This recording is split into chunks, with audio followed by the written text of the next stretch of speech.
Hi,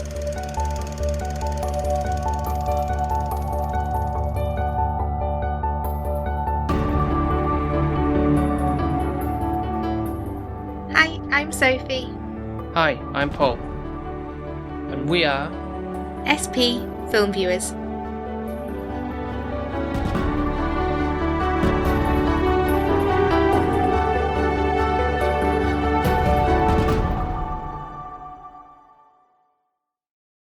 the luck of the draw. Seems to work in my favour this time with Cinema Paradiso. I put this film on the top of the list and it actually was the one that came. As opposed to normally do that and it's always like, oh no, it's the third one gone on the list. But anyway, that's this. But this is a film I've wanted to see for a long while now, actually.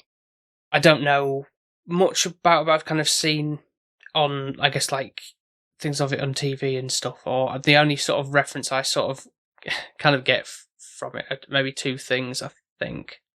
One being the fact that, because in Scrubs it's brought up, Oh, is it? JD, like, was watching it on TV, and he says, like, oh, the janitor, he's in the film. But obviously it'll be the actor who, who plays the janitor in the, not the, yeah. So it's like very meta trying to be in the fact that of that.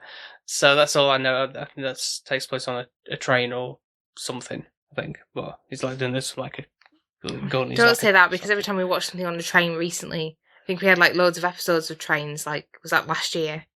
Bullet Train. Yeah, and then it's oh, you mean Source Code? Yeah.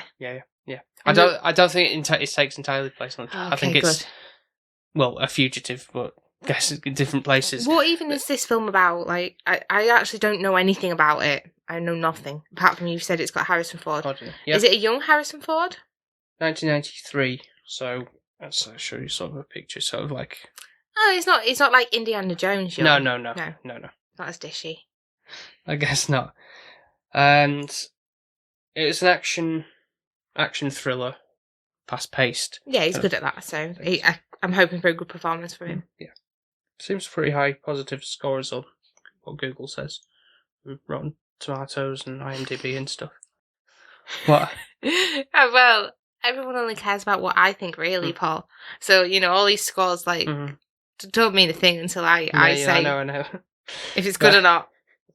That's a fair comment. So the synopsis of the film reads as: Dr. Richard Kimball is falsely charged with killing his wife. When Deputy Marshal Samuel Gerard pursues him after he escapes from prison, Richard realises that he cannot trust anybody. But what if he did kill his wife? Yeah, that's the twist. Yeah, could be. So this Deputy Marshal's right all along. Yeah. Oh, I forgot to say the other bit, which I think maybe sort of know from pop culture. Certainly from, if I'm right in thinking of the film, I guess will confirm it, but there's a scene, I think, where he's on a dam, and I think it's referenced in a Simpsons episode. What is it with you and Simpsons? Like, so quotable. It's like my equivalent of what Friends would be. I can quote Friends, like you seem to be able to quote, but there's a lot more Simpsons episodes than there is Friends, I swear. Yes, absolutely. So I don't know how you get by with this. Get by with what? Being so quotable with it all.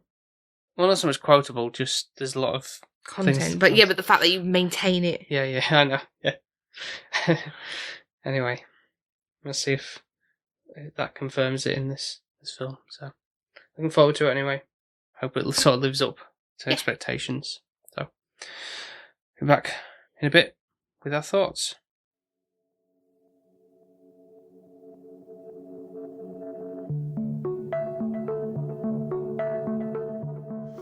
Walter, this is Richard.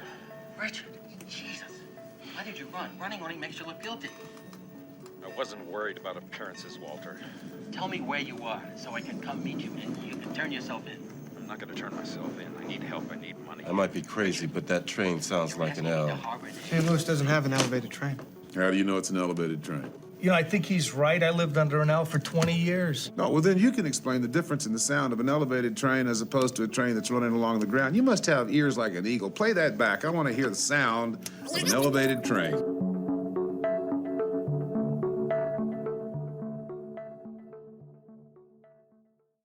And we're back, having seen The Fugitive, and I was sort of semi-right about what I thought with the Simpsons reference. It was kind of like I have two parts, really, where the I don't care part in the sewer tunnel, and then the dam where he jumps off. That didn't happen at the same point. It was sequential. Yeah. Other than that, then sort of getting into things, what do you make of it? It's quite gripping, actually, to be fair. It's lengthy. Like, I won't say it isn't. But you kind of don't see where it's going, which is good. It's got quite a bit of twists. I don't know if you knew, kind of like, oh yeah, this is obvious, he's going to escape, it's going to be this person's the baddie. It didn't seem to have that kind of beat of a normal action where you can... and there wasn't actually as much action within it, which I quite liked. It was more the story behind it and the anticipation and the plot. The action, you mean not like just having a punch-up, basically? Yeah, or a shootout or whatever. Or explosions and stuff. Yeah.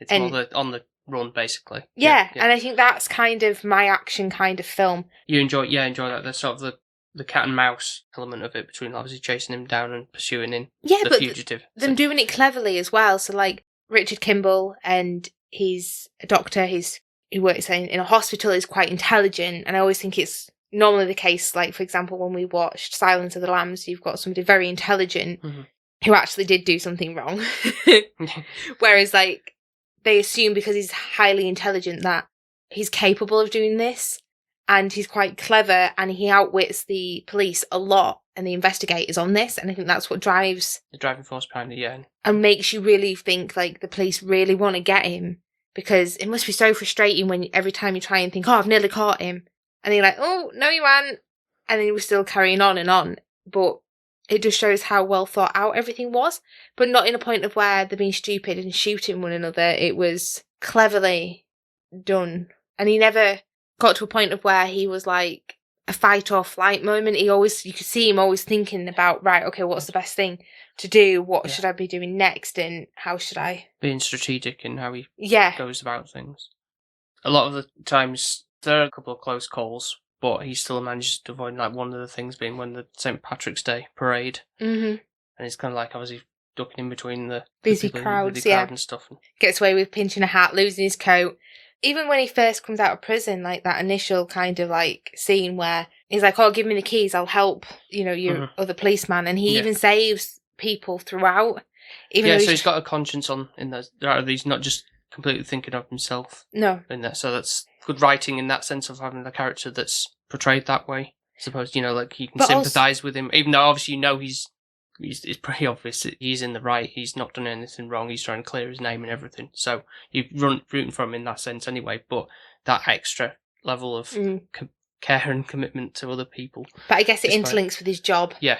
Like that's what he does. He saves people's lives. So why would he not try and help somebody? And I think that's who he is. Yeah. If it was to just completely, almost... I mean, it could have gone that way, let's say, like, oh, the world's against me, so I'm just screw everybody else, basically. Because I did say to you, well, not in a horrible way, but what's he got to live for? He's got no house, he's got no job, he's got no wife, no anything. So why does he care about this? But like you said, he wants to find out kind of a little bit revenge of who actually has framed him, who's killed his wife. He wants justice. Yeah. And he wants to clear his name and kind of move on from that. And you do feel for him because it is really frustrating. Like he's trying to unpick this night, which seems like a while ago, like in his thoughts still. And he's like, okay, well, we know he had a prosthetic arm that did this. Yeah. We know obviously like it was someone who they knew because there was never no barged in entry. And this is how it kind of looked like he was framed, because they had a key. They entered the house. They basically... All the signs, obviously, like, the evidence... led to him. Shows that, yeah. It also kind of leads to him when she's on the phone saying, they're trying to kill me. Richard. Yeah. And I think it's more she's shouting for Richard because he's just coming downstairs. Yeah. And she's shouting his name like I'm getting attacked and abused, basically. But they read it all wrong. I can understand why you'd assume it, but it's like, well, I feel like he needed some character witnesses or something like, oh, well, he wouldn't do this, he really loved his wife. Yeah. Oh, there, and it's not like she said Richard Kimball, is it? Could be any Richard. True. Yeah. video evidence would probably be better, but obviously just based on a phone call, you've only got to go what you've got there. But I think once we get to a point of where he kind of escapes from the coach that's meant to be taking him to basically get killed, because they're brutal in America. yeah, that's I don't know how they work things in the States with how, what in terms of class as first degree murder, but what constitutes that to a point of, right, well, the solution to answer your crimes, you've got to be executed by lethal injection, as opposed to manslaughter or what, I don't know. Well, I'm not a... I don't know, do they still do that nowadays then? Can they still, justifiably... Because this is a bit... capital punishment, and that's... Maybe some states do, I don't know, but I think it is kind of frowned upon a bit, or people are trying to put it out completely, but, it's why is it not like 25 to life or anything like that? I don't know. But how is it case by case basis? I don't know if is it like you've murdered somebody so you shouldn't be no longer alive, I don't know. Like one life for a life, yeah, maybe. Life for a life. I don't know. But it's a bit sick and twisted when they're accusing the wrong person and that person's life is not really a life for a life because he didn't do anything wrong. The only nice kind of aspect you could have had for it if he did die would be like, oh, well, he's with his wife, but you wouldn't have much of a film if that happened, I guess. No, I know. We were saying before about the flashbacks, though. I felt that was one of the points I didn't quite go with how it was shot, I guess, or kind of dispersed in. It's kind of sounded a bit clunky or clumsy with how they were trying to... There's like a... When he's going back to his thoughts on it, it's like almost like an echo, like, didn't do it, like something like that. Yeah. It kind of felt like it showed its age of the film. That kind of let it down a little tiny bit. I know we're saying age, but it's 1993 when it was out, but it kind of just make you kind of realise how old the film is, and I don't think you actually realise it until them scenes come about. The rest of it is so kind of solid, and the action within it, and the storyline, that it could be set at any point, exactly, really. Yeah. But even go back to the opening as well with the cityscape in the dark kind of thing, and it's like sometimes I look at these films and I'm thinking, is this like New York again, or where are we? Yeah. I assumed, but I think it takes place in Chicago, so.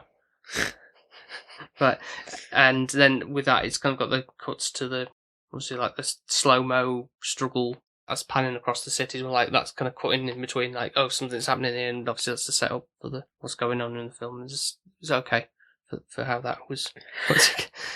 so harsh. I think it got really good when he was on the run. So 2 of the prisoners got out, didn't they? Basically out of the how many were on the coach. And he was like running. I think he did get wounded. I forgot how he happened now. He got... Was it to the glass or something? Because of the crash on the train tracks? Something. Probably something from that, I think. Because it did go for the tumble. He did really struggle, and he was still trying to rescue the other kind of policeman. Ends up somehow being miraculously getting back to a hospital. Yeah. Which is... I don't know. This kind of scene makes somewhat sense, but at the same time, it's like taking advantage of an older... man, really. Like, steals his clothes. And his food. And, like, gives himself a clean shave, which makes sense. Yeah.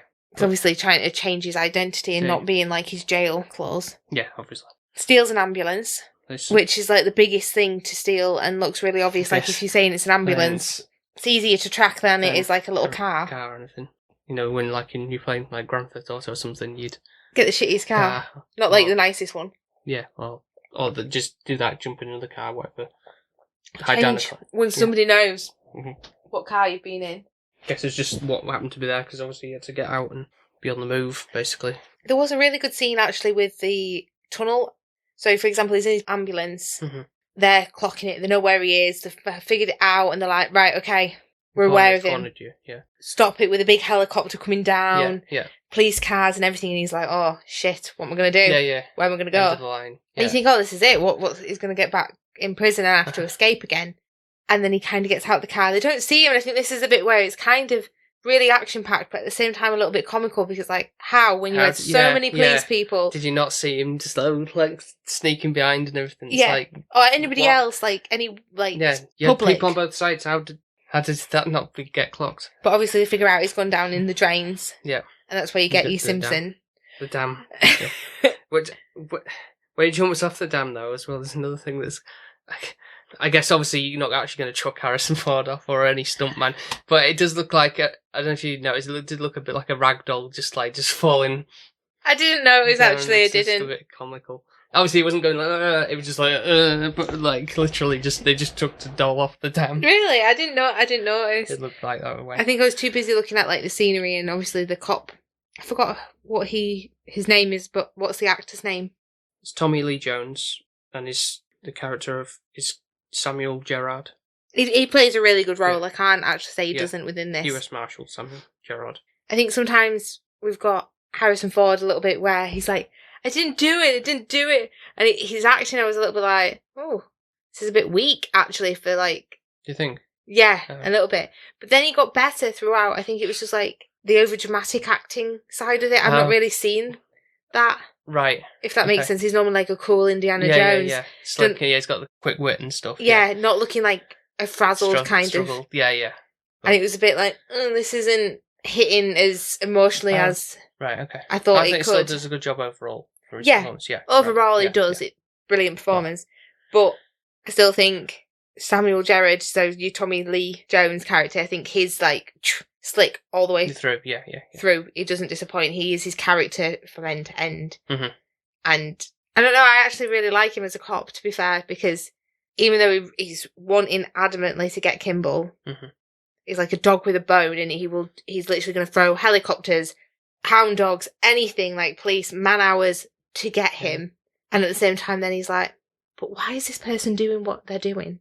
And he's intrigued. It's not like, my job is to get this prisoner back into prison or to be killed. He's actually then being a proper detective and underpicking everything that he's doing. Like, well, why has he gone there? What's this doing? What's that? What's his motive? Yeah.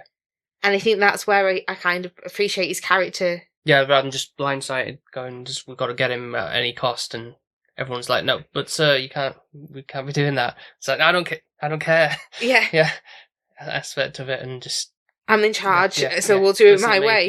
Yeah. Again, that would be bad writing, really, to just go, or lazy writing even, to have done that. So, yeah, so it'll come part of the course, really, because like I said, there's been a couple of instances later on where Kimball helps out, like, a kid, he feels like he's got his morals of, like, wanting to help out one of the kids who's, like, very ill, basically, and he has to... I think there was, like, an accident or an incident, wasn't there, like, that had happened, and they were, like, the hospital's rammed, and you could see he just wanted to...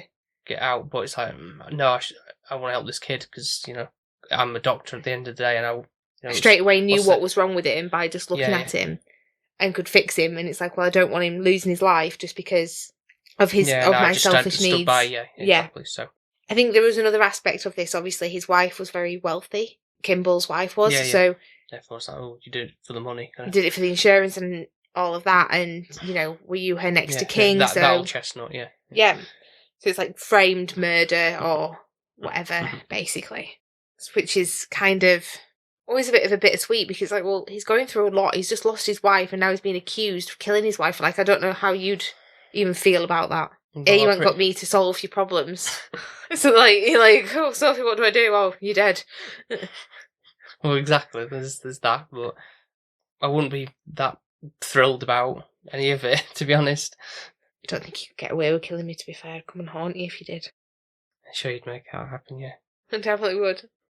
And throughout this, obviously, in his course of running away and stuff, I think that would get pretty boring if he didn't have, like, a brief resting point, like he was always constantly on edge, like, well, I can't sleep, I'm running on empty with, It wouldn't be realistic. Yeah. It's obviously, he's human, so he needs a rest, he needs food, so he gets needs... one of the, like, rents out this flat from, like, I thought it was, like, Eastern European person living in the States.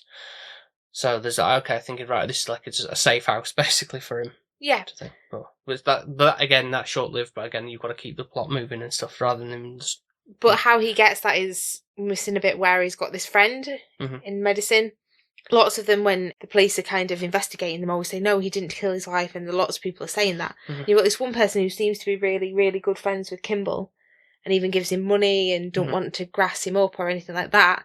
And you kind of understand why now he's doing all this, because he's covering his own bloody back, pretty much. Yeah, so it's, from that point, it's kind of like, okay, there's clearly something wrong there, and it's like it's kind of sort of obvious that it's going to be he's involved in some way, shape or form, really. Because even like we're trying to keep the guy who killed his wife had a prosthetic arm and stuff, so I feel like they was trying to make some ambiguity of who that was, but then it's not like didn't make a big effort to like cover the person's face or anything like that at the beginning on one of the shots. Very briefly, it was kind of like it was obviously quite hard cuts to not showing anything, but then as the film went on, it's like, okay, yeah, it was this guy. It wasn't like oh my god, it was you all along. No, yeah, I think I don't know if it was like a friend of his and he sent him to do the deed. Really, basically, like I feel like it was always the close friend of Kimball's, and it was his plan and intention, but he just didn't do the dirty work. Yeah, got some henchmen to do it. Yeah.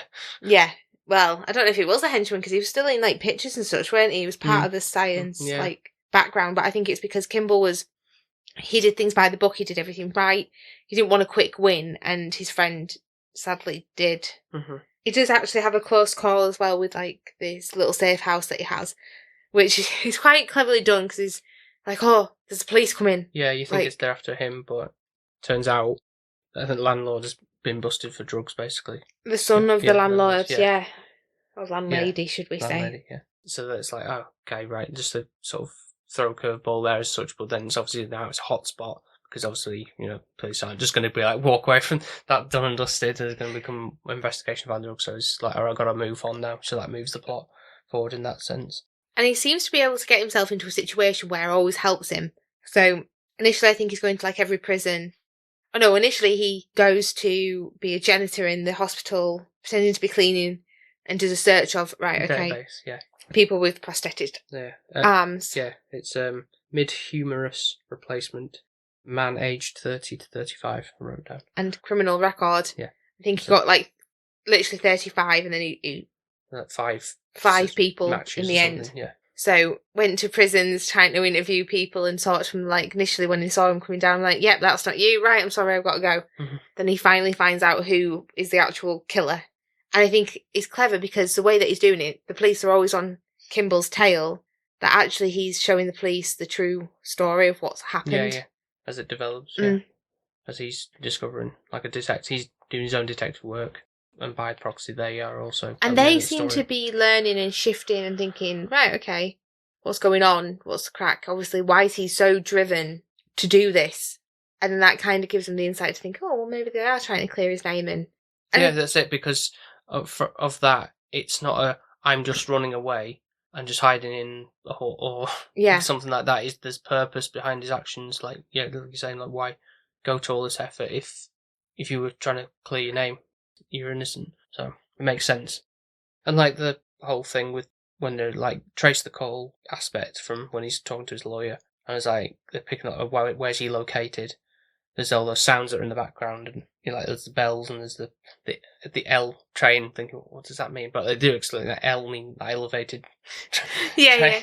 Just a short version. But it is quite interesting and intriguing how they are working it out and figuring out where he's off a recording or like a phone call and such, but I think he's not daft. He knows that they'll be tracking his phone calls and such, so I think at this point he's like, I want you to be knowing where I am exactly, even though I'm being vague as hell. He's kind of trying to give the police clues to help him. So we get this kind of bit of action packed bit on the train, the back end with the janitor. And the guy that looks like Gargamel you made me laugh when you said that. Do you actually mean the one with the cartoon, or do you mean the one in that live action? The live action, definitely, but even the cartoon. Right. It's just the hair. Black hair and the big nose. Yeah. I can see where you're coming from, I suppose. I used to love the Smurfs. I still do, but... Oh, you're always banging on about the Smurfs. It is sarcastic, just like you bang on about the Simpsons. You're obsessed. The only time, I find it funny, you always do a Simpson reference. It feels like we should have a shot every time Paul does a Simpson reference, and you'd get really drunk on every podcast. That's not... Not as much as the Pokemon keeps coming up. True. But my only recollection of The Simpsons, is I've watched some of them, but I used to play the hit and run game. And I feel like I know my references from Simpsons just from that alone. Right. Can you think of an example? No. Okay. So I was saying, references as such from that, as opposed to episodes. I'm not like you that kind of keeps... pointless stuff in. useless information, Meg. You said it, not me. So, unfortunately, back to that scene, the janitor, so called, doesn't survive. No, he's not really a long kind of Yeah. actor, is he, within the scenes of Yeah. anything, really, bless him. Gets shot down. Not I wonder very... if that's his, like, first role. He still looks like the same in Scrubs. Like, he looks like literally the same age. Maybe a bit older in Scrubs, perhaps. No, like early day Scrubs. No, no, but that was what maybe... Was that, like, early 2000s? Obviously, this is, like you said, 93, so big difference of time gap between that. But yet again, Kimball doesn't even like injure the guy that is after him. He just kind of cuffs him to... No, just injure him. He punches him and such, but he won't like kill him. Like no, he's a bit like a Batman in a sense. Like, won't be to that extent because Batman doesn't kill. He'll injure and like knock him out or whatever from rope or what. But he won't actually yeah. physically kill him. No. Could have shot him at any point, you know, there was guns around and everything, but he didn't. Yeah. Just like, right, okay, I'm going to cuff you and leave you there. Let the police look after you. Yeah, exactly. Because then they get more justice by that way. Yeah. Makes sense. And then, obviously, his friend's at this big conference where he's, like, saying, oh, we found this new drug or whatever, it's going to do X, Y, and Z, it's going to make you... Yeah, like, we've done loads of testing, it's all good and great. And then Kimball comes in and kind of goes, not really. Even though everyone was like, oh, there's a murderer entering the room. And he's like, oh, my friend's just very upset at the moment and he's not really... Let's step over here and... We'll just have a talk, and then he just makes it very apparent of what's going on. Yeah. The drug causes liver damage and you fudge the results to make yourself look good. Do you feel this scene, kind of this bit at the end, like, do you feel like that was like a good length, or do you think it dragged on a little bit, like obviously the conference bit, and then him going into that other room, and they had a bit of a punchy punch, and then they went onto the seal, onto the roof. Elevator, yeah. Yeah. Yeah, that's probably the most action-packed element of it. But it was kind of... Yeah, obviously had to have some sort of climactic bit, but... It kind of did go on a little bit too long, I suppose. I would have been fine with just the sort of the basement scene. Of that kind of like pursuit, because that was quite sort of intense. Like, because one of the other cops gets assaulted in it. I feel like that's like a bit of a cartoon way, though, of kind of killing somebody, like a bit of Looney Tunes. Oh, you get smacked on the back of the head with something, yeah. Some scaffolding, yeah. Yeah, I suppose, but no, I like that part, the whole helicopter, like, you know, scouting them out, like, oh, there's a US Marshal up there, don't shoot, and stuff. It's like, yeah, you kind of figure that's going to happen, isn't it? And then they fall through the roof, and... Yeah. Yeah, it just really... I get it, and it's really kind of cleverly done, but at the same time, for me, action-packed. Mm-hmm. I don't really appreciate that. I appreciated the storyline more than the action. Yeah, the journey rather than the destination, I suppose, in this sense. Is there anything else to add until I get to, like, the last scene? Other than the fact that there's, like, a very young Julianne Moore who's in the doctors, that, you know, when he's sorting out the kid who's in trouble, she's like, oh, can you take this kid up to the whatever level in the hospital, but he goes like the opposite way with him. Yeah, and then she does ring the police because she realises who he is, and then actually defends him in the end. Mm-hmm. There was also that, was it Glee that you know her from? Oh, Sue! Why are you laughing? Like I know her. Yeah. Good friends of her. Next door neighbour. She's the cheerleader teacher. Right. Gym teacher. From Glee, yeah. Yeah. She's a horrible, horrible character. But she looks really young in this as well. She's really young and really nice. Really helpful as well. In Glee, she's not very nice. She's like... I don't know, I feel like there's just a thing about gym teachers that they aren't very nice. Yeah, they probably went through it at school, and so therefore they got to push kids to, yeah. Apparently the PA is not even what PE is nowadays. Like, it's not really... I don't have it as often, and... That seems strange. I would have preferred to have... I know. Get away with murder, not doing PE. Yeah. Now it's funny because now we're like, oh, we like to exercise. It's like, I don't know if it's like an adult thing. The older you get, you feel like... Time. Yeah, you realise, oh yeah, we should move instead of being forced to. Don't know what the reasoning behind that is, but... Yeah. But then Richard sort of shows he's innocent, basically. Mm-hmm. He didn't kill him. And the cops kind of save him and kind of handcuff him. But both of them knowing that he's innocent and didn't kill his wife, basically. Yeah. And in the car, he takes the cuffs off. It was just like you said, a bit of a pretense of, that's it, really. And then they just drive off, and you're just like, okay, I assume he's okay. Yeah, it's kind of ends in a way that's kind of, it's not like, yes, and they all live happily ever after as such. It's, you assume that despite all that's, you can put it in, you think of it that way, where it's despite all that's happened, he'll probably get off or... Well, really, shouldn't it be compensated in some form? Like, he's being imprisoned, he was going to die. He's been falsely accused. Yeah, they would have to go through another hearing of what is the result, which I think would be a pretty lame way to end the film if it went that way. Like, it's all okay, case closed, and... At least we know that, like... Because it's not exactly happy, it's like, I haven't got a wife, yeah. Yeah, true. But at least we know, like, justice is served, and the right person's in prison now for what happened. Mm-hmm. Even though it must be hard for him to think that was my friend, close friend, and that's what he did to me. And that's it, I think, she says. Yeah, that's The Fugitive in a nutshell. Which kind of covered it less than what the film length was. It was like 2 hours 15. I think it made it worse, though, because we kept on breaking off, like, because I think I was cooking in between. Mm-hmm. And then we were like, I needed toilet breaks. So I feel like it did go on for like 3 hours in the end. This film not ended. But I enjoyed it, but it just felt like it was lengthy for what it was. It could have been reduced, I think, a little. No, I agree. Yeah. Yeah. Oh, normally you don't. You're like, no, everything was valuable, Sophie. No, I think the first experience with it, like you say, like having to break off from it as well, was probably not the best move of doing that in that way. You know, just maybe enjoyed the runtime if you were just seeing it in its full length runtime, without stopping, starting, or like one toilet break, whatever. That's. But then I guess if that's multiple happening, then there's something wrong with the film, isn't there? What, they have to be breaking off? You mean? Your attention span's not fully engrossed in the film, technically, is it? Because otherwise you wouldn't break off. Mm-hmm. Obviously, fair enough, my food would have burnt, so, Paul didn't want that. But technically, when you're in a cinema, you seem to be able to hold your wheeze and toilet breaks and everything like that. I think that's what's good about going to the cinema. Yeah, it's definitely more beneficial doing it that way when you can. Because let's say you're solely focused on your phone, or you kind of somehow normally kind of like hold it in or whatever. Yeah. It's not always the case. Depends how long the film is. Obviously, if it's a film that's actually 3 hours long, it's like, right, I've got to go. Yeah. Then you should have an interlude. What are you laughing at? You mean like in the film that actually goes like halfway point break? Yeah.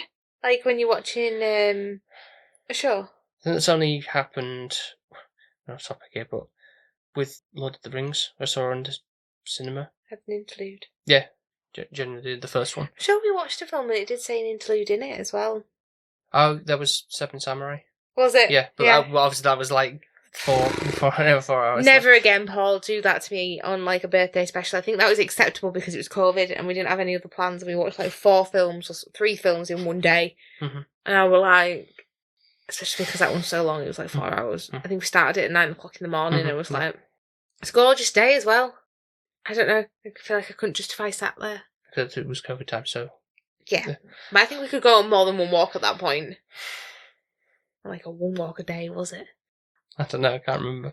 It's not really... Those other COVID times weren't particularly fond, were they? No. Memories to think It's about. weird now thinking about that, isn't it? Even though it's probably still out there, it's like a distant memory, isn't it? Right. So, going to a score. That's me first. Yes! Overall, there was level of enjoyment from it. I see why it's quite a popular one. One of Harrison Ford's well-known. Sure, not Indiana Jones is well-known ones. No, I mean, later work, I mean. Ah. Yeah, after the fact, after those ones. I mean, and obviously like Star Wars. And Oh, yeah. I didn't realise that. when he's really young. Yeah. Weird. Like a different person there. I didn't twig that it was the same person. Anywho. Yeah. Do carry on. So I'm going to give this an 8. No, that could come across what we've been talking about the film, but I think I know. it's strange, but I feel like high it's compared to what you were saying, but yeah I get where you're coming from. Overall, it's not like this is terrible or anything like that. It's just it's very solid But I don't think, like, with the performances and everybody gives, in my eyes, it all works pretty well. Mhm. And so that it's obviously, that's why it's not like a 7 mark, I think, because like going back in my head about other films that we've kind of covered recently, and it's like, no, it's not quite on that same level. There's something about that that's a notch above. Yeah. That, and I see that I could see replay value in this, despite the length, and obviously maybe a different time to watch it as solely focused on it, really. No, I get it. I do. I think for me it'd be a 7.5, so it's not far off what you're scoring it. Okay. But I think it's just the length that kind of puts me off. I think the storyline's really solid. It keeps you on your toes. You are kind of intrigued, and there's some good acting overall from it. And it's not too actiony, like filmed for me. So it's like more using your brain to kind of work it out instead of shooting your way out of it, which I think makes the film more interesting and more intriguing. Mm-hmm. I think the only thing is just the length and just the kind of slowish pace. Even though it feels fast and it keeps flitting, it's a bit like harder to kind of gel with. But overall, I would suggest it and recommend it to anybody. That's good, yeah. And I would eventually go back and rewatch. It's not like I wouldn't. Not like a one and done. No. I think is there something off the top of your head you think, right, we don't need that section, or are you just more like trimming down the end fight bit as one example, and then I know it sounds bad because they think, we should put action into it because it's an action film, but actually that would be probably somewhere you could cut. Okay. I know at the beginning, obviously, there's more like I'm innocent and all of that, and I kind of guess you need that part, but at the same time, you kind of have that with the flashbacks anyways. Yeah, the flashbacks that don't work so well, but in a very nitpicky way. Yeah, how it's done. So you could actually either have it at the beginning and then no flashbacks whatsoever. But yeah, they're only minor tweaks. Yeah. They're not anything that. I get you. Yeah. Okay, well, thank you for listening to this episode, and I'd also like to thank the Patreons for their support of the show. So we've got Nico from the Good, the Bad, the Weird podcast, Mark from 100 Things We Learned from Film, Ben from Film Vloggers, 2 very good movie review podcasts. Excellent, to be fair. Also got our friend Jones. Yep. Who's at Weight Loss Jonesy on Instagram. And my mum. If you join the Patreon, you also get a shout out, as we've just done, and you also get to vote on a movie once a month. If you'd like to join the Patreon, you can do so by going to patreon.com/SP Film Viewers, all one word. It's only £1 or £1. $1. $1.50. Yeah.